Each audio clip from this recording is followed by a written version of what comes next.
Hi, everybody. Thanks for joining us. For those of you who don't know me, my name is Peter Llewellyn.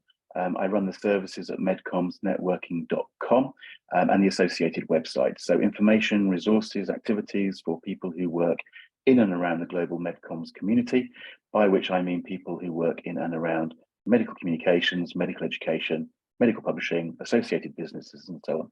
And importantly, we also provide a lot of resources for people who would like to know more about our business, maybe wanting a job as a medical writer or account manager or editor or whatever. You'll find information if you're interested in a career at first medcommsjob.com.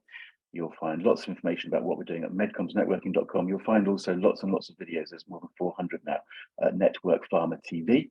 Many of which are based on webinars like this. And again, today we're recording this. It'll be on NetworkPharma TV for anybody to access anytime.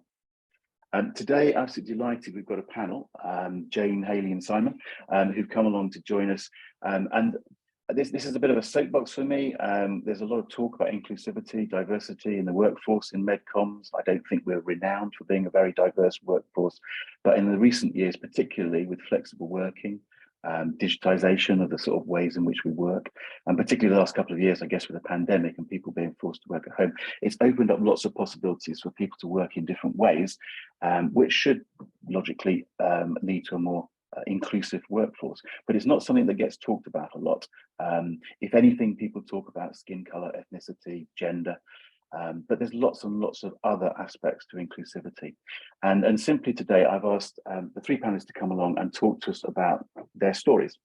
They all have challenges, invisible disabilities of one sort or another. They're all successful in MedComms. So let's talk about personal stories, and let's talk about how the companies and employers and employees have worked together to solve some of the problems to enable people, anybody really, to work in MedComms. I think there's a really important story in there and an important discussion. So one of the things we are doing today is we have a live captioner online. So those of you online today can be watching the transcript. The reason we're doing that specifically is because Jane's online. I'm going to ask Jane to introduce herself first. Jane is hard of hearing. Jane, I'm going to just hand over to you. You tell your story and tell us a little bit about the captioning service we're using, and then we'll ask Simon and Hayley to introduce themselves. Over to you, Jane. Great, thank you very much, Peter, and for setting up this webinar on what is a very personal and important topic, I think, in terms of the MedComms industry. So, I'm Jane, and I am a scientific director at Criterion. I've been working at Criterion for about 2 years, but I've been working in MedComms for about 15 years and have a background in medical writing. I was actually born deaf, moderate to severe deafness, but I wasn't diagnosed until I was about 6-7 years of age, maybe a little bit older, which is actually quite late in life. And so I wear hearing aids, behind the ear hearing aids, and I lip read a lot as my main form of communication. So as you can imagine, I'm pretty hopeless in large meetings, busy environment, teleconferences, telephone calls. I'm absolutely rubbish at that. So I guess it's kind of interesting to figure out how I've managed to make a career in MedComms, given the challenges with hearing impairment. So I'd also like to take this opportunity to introduce you to Jeanette, who is my captioner online today. And Peter had put in a link so you can have a look at the caption. And I use Jeanette and a big team of captioners for all of my calls. And I certainly wouldn't be here today if it wasn't for her amazing caption ability. At an interesting point, Jeanette is in California, so it's very early for her today. And actually nearly I think all of my captioners that I use are based in the US, as unfortunately we do not seem to have them in the UK. So I will kick off with my story about how I got here. So I think, like many people, I did a degree in the life sciences, and I went on to do a PhD in malaria. And I think one day I was dissecting like 15 mosquitoes for their salivary glands in a freezing cold lab, bored out of my skull, and thought, there's no way, lab life is not for me. And I wasn't quite sure what to do next, but when I started writing my PhD thesis, I thought, I was really enjoying writing the introduction chapter, because I was like doing all the research, trying to pull the story together to make it sound a lot more interesting than it actually was. And I was very lucky to come across a job for an assistant editor in trends and parasitology, which was amazing because it combined my love of writing as well as parasites. So I think it was pretty niche, and very lucky to find something like that. So I worked in publishing for a few years, and then an ex-Elsevier colleague had moved into MedComms and told me how amazing it was and get to travel the world. And I thought, oh, that sounds quite interesting. I think I'd give that a go, make a change in publishing.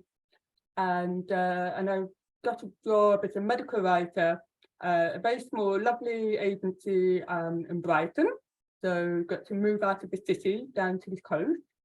And so when I started there, to be honest, I probably wasn't really sure exactly what I was going to do, but within the first few months, I went to my first on-site meeting, which was an ad board in Chicago, and it was absolutely terrifying.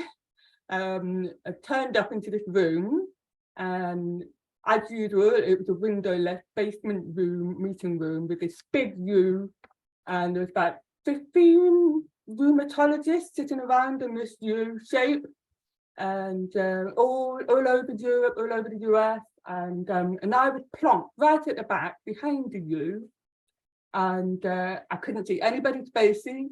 There was no AV.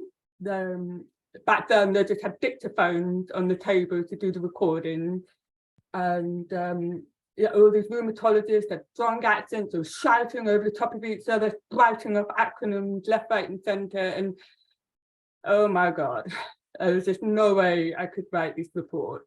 I tried my best, and got back to the office, and I told my manager. I felt really bad because I just hadn't expected that. And but thankfully, my manager was really supportive. And I honestly thought, oh, that's it, I'll be kicked out at the end of probation. That's the end of the MedComms career. But my manager was great, and she did a bit of research, and she found out that there was a grant by the UK government called Access to Work, and they provide funding for people with any kind of disability in the workplace. So we applied for that, and they provided me with lots of equipment. It was like Christmas Day, sort of all these gadgets that I could use, and they were helpful, but they were not good enough for live meetings. There wasn't anything that could really help with live meetings, or back in those days, before video calls, for teleconferencing. I still went on site, but I just did like take notes and posters and things. And one year I was at ACR, and I walked past this symposium, and there were subtitles appearing on the screen. I was like, where did that come from? That's amazing. It was like watching TV, except it was a rheumatologist going on about ACR indexes and things. And so I did a bit of research and found out that in the US, they have established remote captioners, and their laws in terms of disability rights was far more advanced than here. So when I got back to the UK, I told Access to Work that the US have this network of remote captioners. Is there a way I could use those? And they said, yes, we can do a trial period. And that was about 15 years ago. And it was amazing. It was like a huge burden lifted off my shoulders, because every call I can dial into when I go to a meeting on site, I have a live captioner when I go on site, but when I do remote calls like this, Jeanette, her team of writers, they join in and they type everything up almost real time. They're trained court stenographers, so they can type really fast. I think it's like 240 words per minute. And also they can input medical terminology, which is obviously a big thing you need to consider when you're working on MedComms. So there's been a few hurdles, and I'm sure there's lots of other things we can talk about, but I think it's probably a good chance if I hand over to Hayley now to talk a little bit more about her story. Can I just jump in and just to clarify an obvious point, Jane? The grant that you've applied for, is it for you personally, or is it for the company? So if you move companies, does it move with you, or does the company have to reapply? The company will have to reapply. So you can, because they've had a record of me, so they know the kind of role I look into. So it's not a big problem to reapply for it when you move to a different company. Okay, but the responsibility is with the company to embrace that opportunity. Okay, I understand. Okay. Yeah, sorry, I should clarify, the company has to pay, so your employer has to pay, and then you claim the cost back from the UK government. Okay, so that's something that people could look into if they're interested. Okay, so that's great, and I just think it's fascinating, to be honest, and it's something I personally had not thought about at all in the past, and I think it's fascinating listening to you, and that, I mean, clearly without that opportunity you wouldn't be here. You said that yourself, sort of thing. So that's absolutely fascinating, and it works very well for you. Hayley, come at your story. You've got a very different sort of a story, so tell us about yourself. Yeah, thank you. So nice to meet you all. I'm Hayley and I live in the northwest UK. I am conscious I talk quite fast sometimes, so I'll try and slow it down for everybody. So similar to Jane, actually, I did my degree in pharmaceutical sciences, was always interested in chemistry and biology, bit geeky and nerdy as a scientist. And then I did my PhD in biochemistry. And, you know, being completely honest, committing to 4 years to do that wasn't, you know, I did it, but being honest, it wasn't my favorite thing. It was a challenge. And then after that, I went to work for Unilever. So before entering the MedComms space, and I've worked in MedComms, healthcare communications, for the past 5 years.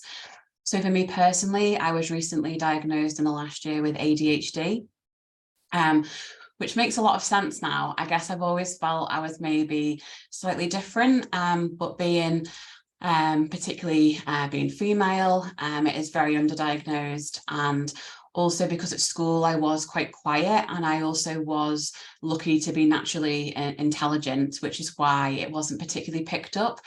And I think more people are being diagnosed as adults, particularly women. So that answered a lot of questions. I think I always just had really bad anxiety and felt like I couldn't cope and was quite overwhelmed, but that's not necessarily the case. There are reasons for that and for those overwhelming feelings. So also when I worked at Unilever, I was involved in a serious car accident and broke my femur. And so I've been lucky throughout my career to have really supportive employers, similar to Jane. And back in those days, I worked in the laboratory. And so I was able to have other sorts of accommodations that I required because I wasn't able to stand up at a bench. So we invested in different chairs, different mats and things like that. But now I work for Couch Health, who is a creative health engagement agency. And my role is Director of Patient Engagement. And so for me, being in the MedComms industry, I'm not a copywriter. My spelling and grammar is maybe not the best, but in terms of bringing that patient voice, when we're looking at lay summaries or reaching out to patients, holding focus groups, I think my ADHD in a way does benefit me. I think it gives me the opportunity to see things differently. And for me, anyone who knows me, I always ask a lot of questions. I always like to clarify everything, but I think that really lends itself to making things very clear for patients and the general public, because we need to explain things in a better way. We can't continue to have our acronyms and the way we usually describe things between ourselves. We need to make things more inclusive. But yeah, just before I hand over to Simon, I've been very lucky, and my employer champions inclusivity and diversity, and we've been recently doing a project in neurodiversity. So ADHD forms one of the neurodivergent conditions, along with autism, dyslexia, Tourette syndrome, and there's lots of others as well, and I'll put a link in chat in a bit for those who want to learn more about that. So although I do have challenges, sitting still is one of them. I've actually got a little fidget toy so I can play with that, so I'm not sat here. I usually tap my leg and I look back at the recording afterwards and my head is bouncing because I'm tapping my leg. But yeah, I think awareness is important, and that's why I'm doing the webinar today, because having that awareness out there that we do think that everyone thinks differently, and that people do need certain accommodations and how they process things. I have noticed over the past few years that people are definitely more accepting of differences within different people, and so that's what I wanted to kind of continue to do. Is you can be successful in your career despite having challenges. It's just about how you manage them in a slightly different way. That's me. I'm not unmuting myself. Sorry.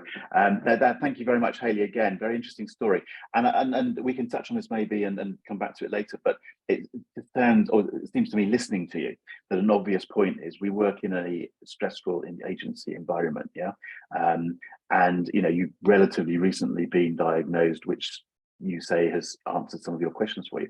But that means you've been working in quite a stressful environment, which has not helped your anxiety and so on. I mean, there's some issues in there, isn't there? Or there must have been some issues in there for you to cope, and yet, okay, it's clear to you you have coped, but there's a real problem in there somewhere if it doesn't get recognised and then doesn't get supported. Yeah, I think people with ADHD, and obviously speaking more generally, it's not the case for everybody, but tend to suffer with burnout because of overwhelm, and I think there's always imposter syndrome with anybody, but I think people with ADHD tend to, it's this feeling of you're not good enough, and you feel like you can't cope and keep up, and you probably overcompensate, which then leads to burnout because you feel like you're working twice as hard as other people to try and keep up and keep on top of things. And so for me, I go through phases of hyperfocus or hyperfixation, which means I can get maybe just talking very generally, a couple of hours work done in maybe an hour because I'm just completely zoned in and focused. But then other days I might struggle to get something done. And I just also want to clarify and dispel any misconceptions. It's not because I'm lazy. I mean, we all have those parts of our job that we don't love doing, whether it's, whatever it is, there's always areas we're not as thrilled about doing in any job. But I think for me, it's not that being lazy and not wanting to do it. It's I do want to do it. I just struggle to actually maybe prioritize or keep the focus in doing it, or overcome that internal motivation to make myself do it, because people with ADHD brains are lacking dopamine. So maybe I'll come on to it later, but there's lots of other hacks that I can try to keep myself on track and focused and motivated. Okay. No, that's really interesting. You also made a very interesting point, which I'm quite keen to emphasize, is that we're working in a business which is about communicating information to a whole diverse range of types of people. And in your role as Director of Patient Engagement, I think is the title. Your experiences can feed into what we do and how we do it, which I think is an interesting aspect of this conversation as well, and leads a little bit nicely into Simon. Tell us a bit about your story, and you've got quite a nice sort of story about your entry into MedComms as well. I'm hoping you'll bring out. So over to you, Simon. Thank you, and hi everybody. Nice to see everyone again after the last webinar a few weeks ago. Like Hayley, I'm from the Northwest. I'm from Bolton. I have quite a strong accent, and so I will try and speak slowly because I have a tendency to talk fast as well. My background is again quite unique as I got into MedComms.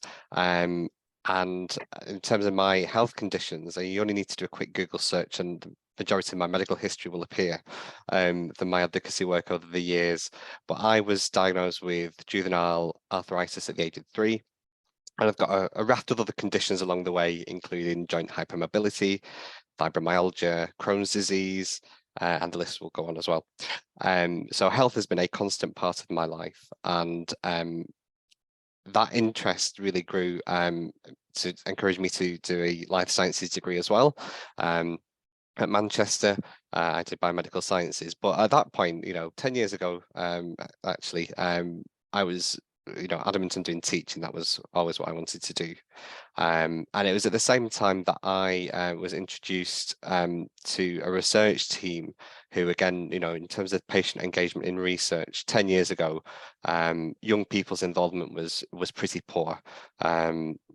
I was 18 at the time and got involved as a patient partner, if you wish, in research.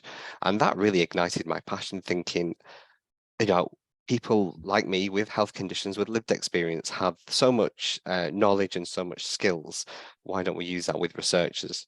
And that really fueled me to become an advocate for young people with long-term health conditions.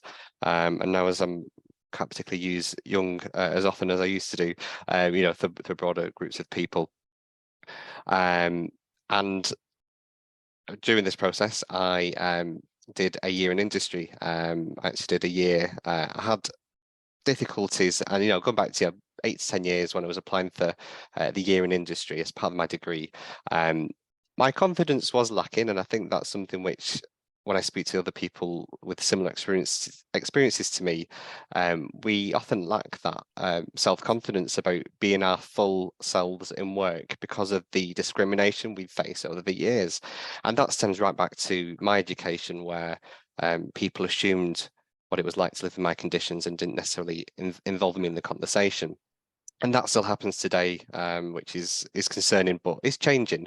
And I think, you know, opportunities like today are really good, so we can, you know, help widen that message.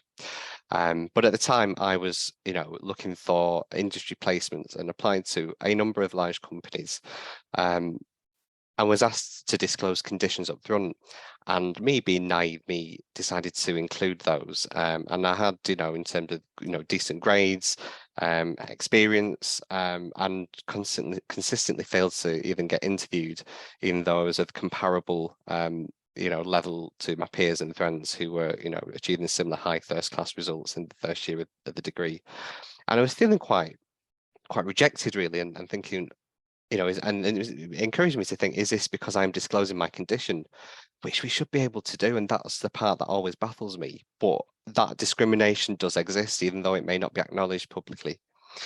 And in hindsight, it helped me because I came across a MedComms company, which looked more in strategic consulting and market access. I interviewed and got the post, and that really, you know, excited my interest in MedComms, because I can, you know, retain the science, but also, you know, communicate that value, and particularly the value with patients in shaping research. After that year, I went back to degree, and one of the researchers I had been working with as a patient partner tried to poach me to do a PhD. I'd not really thought about it, but I thought, I'll give this a go. And it would have to be in a topic which I loved, which was looking at supporting young people in managing young people with arthritis in managing their condition. I moved on to do that PhD at the University of Leeds, and again, like Hayley, I loved my research, but a lot of the hoops I had to jump through. A lot of the hoops I had to jump through by being a researcher and also a patient living with the same condition I'm researching was tremendously difficult.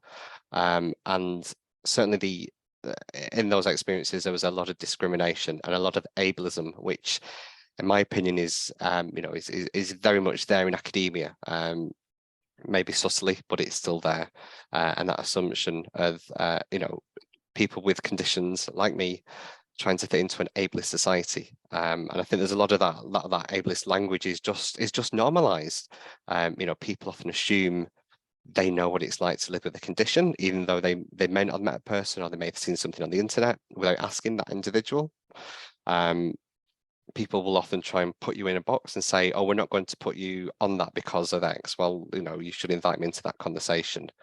I think one of the things which really upsets and angers me is when people accuse you of faking your disability. Again, on screen, I look completely fine. You don't necessarily realise what it's like to live in my conditions. And even to people who know me really well, I had a conversation a couple of weeks ago with a friend, and they said, "Oh, you're absolutely fine now." I was like, "Actually, I'm not. I have symptoms every day. I'm in pain every single day, but I fake being well." And I think that's something which lots of people with hidden, invisible disabilities and health conditions faces on a day-to-day basis. Academia, for me, I think after doing a PhD, realised this is not the place that I want to be. This is not the place where I truly feel valued and can share my whole self. And that is what, for me, that is what inclusion and belonging is. It's so you can bring your whole self to work. And it's during this period I was doing some consultancy work as well as my PhD. And I met Anne-Claire Wadsworth from NetworkPharma Group, who many people I'm sure will know in the MedComms space. And her and her team were setting up the Envision, the patient team. And so Anne-Claire invited me to join that panel as a patient reviewer. And really that sparked that conversation with Envision about life after my PhD. 2 years later, here I am as a medical writer, and I applied for a post as an associate medical writer. And it was, I think, probably one of the first opportunities where I've not had to defend, I may need to do this because of my health condition, X, Y, Z, which again, in academia was a particular challenge. And I think, you know, having worked in the company for 2 years, and it's, you know, it's part of the conversation, you know, Peter, Hayley and Jane, we've had in the, you know, last couple of weeks, actually reflecting for this webinar. I actually sometimes forget to, you know, I can bring my whole self to work. And I think that's the whole point. I don't need to necessarily remember, oh, I need to tell people that, I need to do that, I'm worried about that. All those kinds of conversations which you have internally are not there because the environment is really inclusive. So for me, flexibility is really, really important. I tend to be, and particularly in winter, I tend to be worse in the morning. I have chronic fatigue associated with my conditions, so my head's a bit of a mess in the morning, and sometimes it takes me a little bit of time to get going. And the same with, you know, in terms of moving around, I'm particularly stiff in the morning because of my inflammatory arthritis. So it just so happens that I am on an account where most of the clients and a lot of the account team are in the US, so it works really well there. I can take a more leisurely morning. I can sit in my, you know, my fleecy jumper on the sofa with a hot water bottle and catch up on emails and do some of those tasks. And, you know, in the afternoon, I am, you know, much better to be able to, you know, function more normally. And so that just works in terms of sometimes I will, you know, start an hour later and we'll finish an hour later in the afternoon when I'm, you know, at my best. And it's just nice. I don't need to constantly defend what I'm doing because it's just the way that we work. And again, you know, hybrid flexible working from the office is amazing, because if I had to be in the office 5 days a week, I would not be able to work full time just because I would be so exhausted.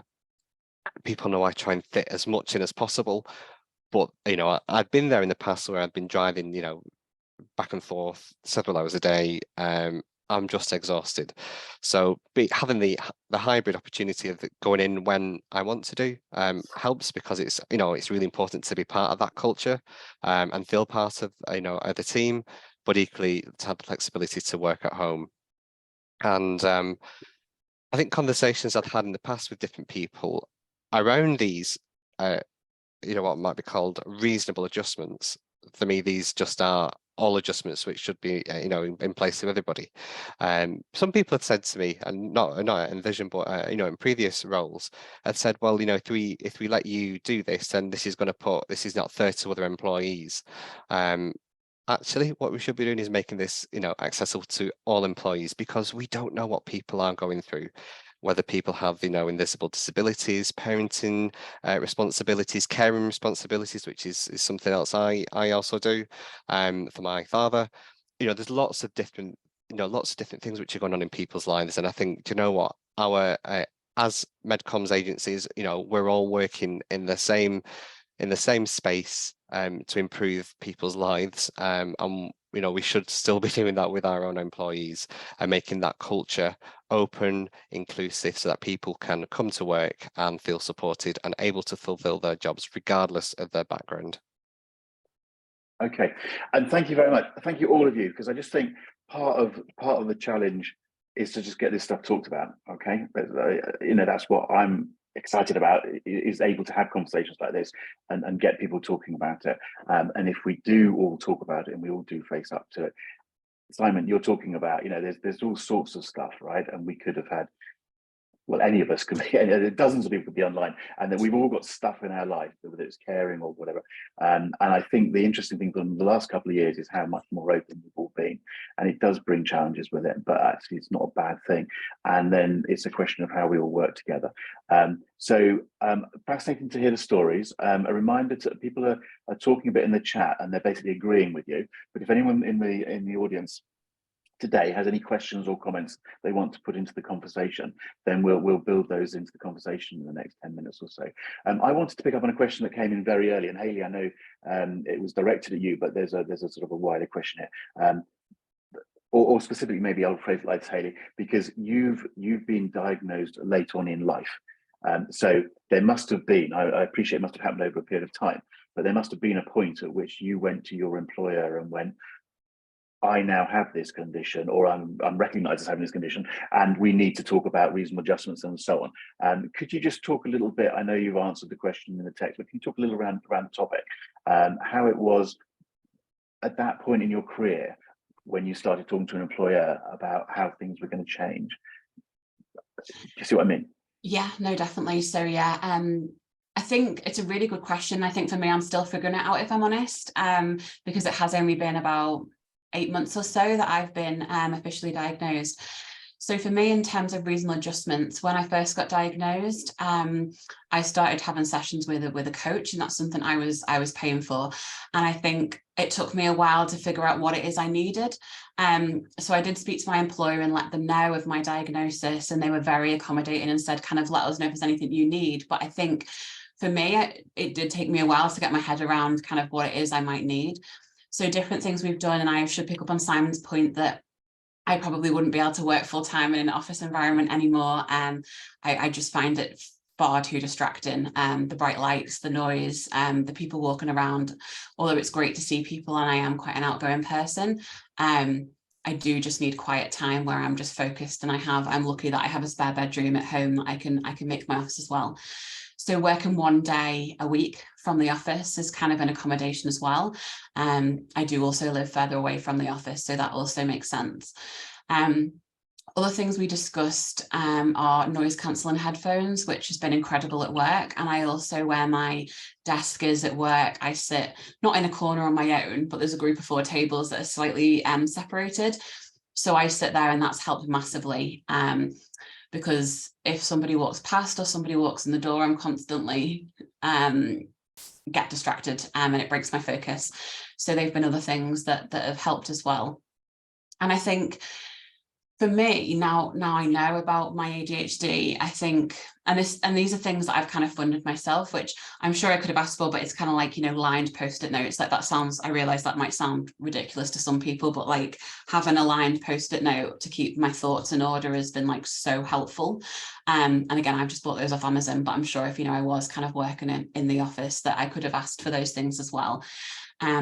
So I think it's just finding what it is that's actually helpful to you, because I think there's a lot of things that are suggested sometimes that everyone's different. They might not be specifically helpful to you. Maybe obviously with Jane and Simon and their different conditions and needs, maybe there's certain things that are helpful for a number of people. But for me, it's just very different on different things I need. But I'll maybe hand over to others if they want to talk about any reasonable adjustments. Well, can we pick up on this? I mean, and I suppose it's slightly different for Simon and Jane, because you've come into a business knowing what you've got to deal with, and the employer presumably faces up to that. But I mean, Jane, talk a little bit about your experience in taking on the new job, and how you found talking with your potential employer about these challenges. I think when I first started MedComms, I didn't really appreciate the impact that my hearing loss would have. And probably a medical writer may not have been the easiest choice. I think there were probably other career options that would have been easier for me to manage. But it was, like I said, I went to that first ad board and I realised that I really couldn't do it without some form of support. And it did take, good maybe 6 months or so before my manager and I worked together to try and put a support system in place. I mean, obviously this is going back 15 years now. So, and I have changed agencies since then. And I would say I know now what works well for me. And so when I have applied for other jobs, changed agency, I'm very upfront with the employer. I will say in the interview, I am hard of hearing. Doesn't stop me from doing what any other medical writer can do. It doesn't stop me from mentoring, training, all of those activities, new business pitches, as long as I can have my remote captioning support. I mean, so Yeah, so I think the main thing is to be upfront. You need to understand what it is you need and to tell people this is what I need in order to do this role. And I don't think we should be afraid of doing that, because you can't expect the employers to know what we need, because actually one disability is not the same for everyone. So what you need to support you can be completely different to someone else who's got a hearing loss. Like somebody else might need sign language, or someone else might need just video calls. They don't need the captioning. So I think that I know it's up to the individual, but I think by bringing it out into the open, that's what's important. It's also interesting that you are, by definition, in that scenario, going to a new employer and giving them the solution. Yeah. Yeah, I tell them again by talking openly about it, and you say this is the solution, and on that basis it works fine. Yeah, it is a different mindset, a different dynamic to just turning up and going, well, I've got this, can I have a job? And the employer sitting there going, I'm not quite sure how to handle this. You go with the solution there and talk quite openly about it, which is, again, it comes back to talking openly, but the solution is there, sort of thing. Simon, I'm going to bring the same sort of question to you, Simon. I know we've touched on this before, but the sorts of again, very different situation you're in. So, and I know that the route in was interesting because it was all very open and understanding and so on. But what does the employer have to do to adjust around you, medical appointments or whatever else? How much of that is talked openly about? Is there any problem talking openly about that? Again, I think, as I mentioned previously, a lot of it comes with confidence. And, going back to when I was applying for the first jobs, 8 years ago, that confidence wasn't there. And I think it takes employers to be approachable from the points of, when you're looking at recruitment, to be saying we are inclusive, we want to work with you to find the right role. It needs to come from both ways. Again, not from that, employers saying, here's what we will do. Having that conversation of, we're open, we want to include you, we value your experience, your expertise, and we want to make sure that you are comfortable in work. So it needs to come from, I want more employees to feel confident in bringing up that conversation, but that also needs employers to really demonstrate that clear approach to inclusivity, so that people feel comfortable in disclosing their condition.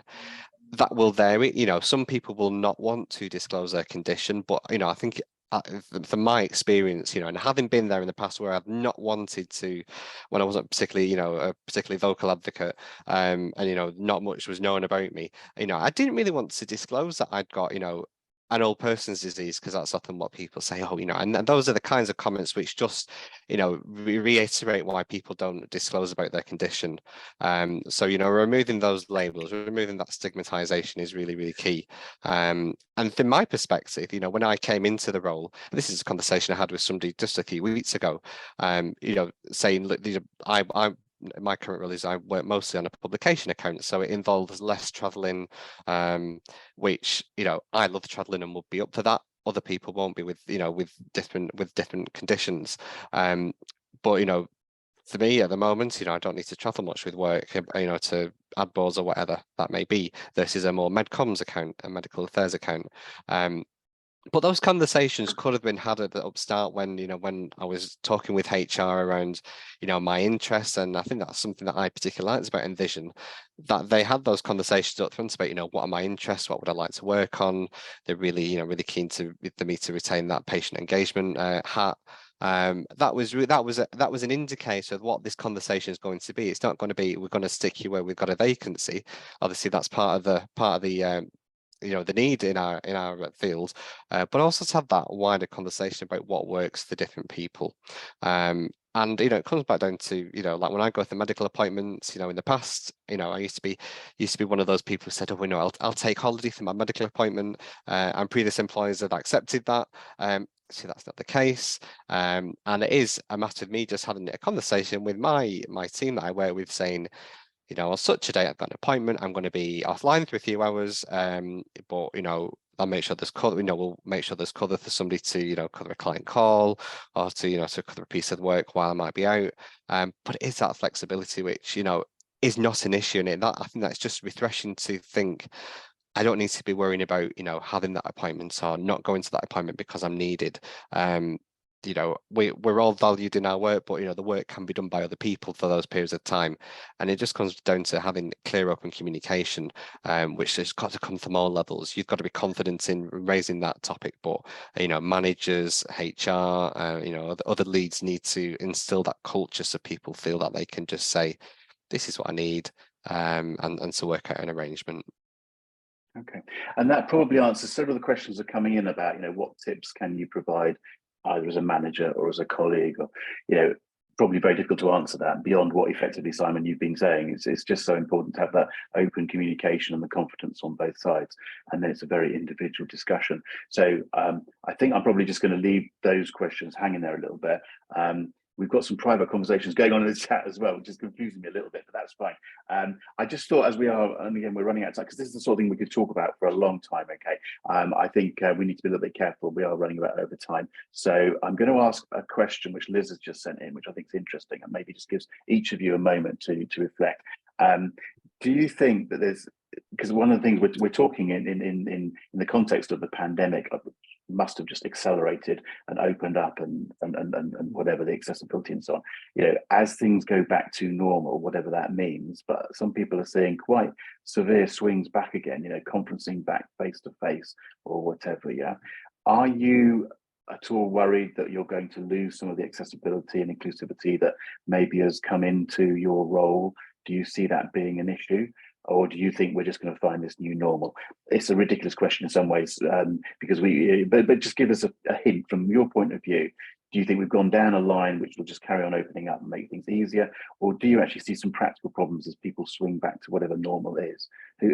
Jane, just give us a few thoughts. I'll ask each of you and we'll wrap it up on that basis. Yeah, or do you not see it? It's really tricky, actually, because I've absolutely loved working from home. It's been a huge benefit to me, especially as Zoom and Teams and now have auto captions, so I can have one-to-one conversations. I can see people face to face in the video. So to be honest, I think the thought of going back to the office regularly and being in those big meetings, it's not as appealing to me. I find it a lot easier to work from home, so I'm lucky that Criterion does have that hybrid working culture, so I can take, but I don't need to take advantage of it. I can use it. I'm not too sure, to be honest, about the future. It's a difficult question. I suppose what we should also just face up to is an obvious point. You three work for companies that are very supportive by definition, okay? So it's unlikely that your companies are going to cause huge problems by demanding you go back to work tomorrow 5 days a week and so on. But there's still, I still think there's maybe at the guts of that, there's an interesting question as people start traveling more and demanding that, going back to the office and so on.